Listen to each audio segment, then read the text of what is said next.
Jammu Kashmir assembly ఎన్నికల రెండో విడత పోలింగ్ కొనసాగుతుంది.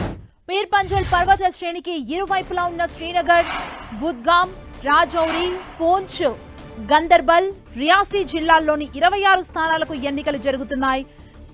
రెండో దశ పోలింగ్ లో మాజీ ముఖ్యమంత్రి Omar Abdullah, BJP Jammu Kashmir chief Ravinder Raina, Pradesh Congress committee అధ్యక్షుడు తారిక్ హమీద్ కర్రా సహా పలువురు కీలక నేతలు తమ అదృష్టాన్ని పరీక్షించుకుంటున్నారు.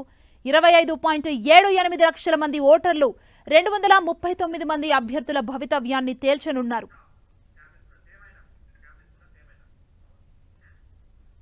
ఈ దఫా ఎన్నికల్లో బీర్వా, గందర్బల్ సెగ్మెంట్లపై ఆసక్తి నెలకొంది. జైల్లో ఉన్న వేర్పాటువాద నాయకుడు సజ్జన్ అహ్మద్ వాగే అలియాస్ భర్కతి ఈ రెండు చోట్ల నుంచి పోటీ చేస్తున్నారు. ఈ ఏడాది జరిగిన లోక్సభ ఎన్నికల్లో బారాముల్లా నియోజకవర్గంలో ఒమర్ అబ్దుల్లాను 2 లక్షలకు పైగా మెజారిటీతో ఓడించిన ఇంజనీర్ రషీద్ ఫీట్ ని పునరావృతం చేయాలని బర్కతి భావిస్తున్నట్లు తెలుస్తోంది. రెండో విడత పోలింగ్ దృష్ట్యా రాజౌరి సహా సమస్యాత్మక ప్రాంతాల్లో భద్రతను కట్టుదిట్టం చేశారు. ప్రతి వాహనాన్ని క్షుణ్ణంగా తనిఖీ చేస్తున్నారు. ఎన్నికలు జరగనున్న 6 జిల్లాల సరిహద్దుల్లో నిఘా పెంచారు. సెప్టెంబర్ 18న 24 నియోజకవర్గాల్లో జరిగిన తొలి విడత ఎన్నికల్లో 61.38% ఓటింగ్ నమోదైంది. అక్టోబర్ 1న మిగిలిన 40 అసెంబ్లీ స్థానాలకు ఎన్నిక జరగనుంది.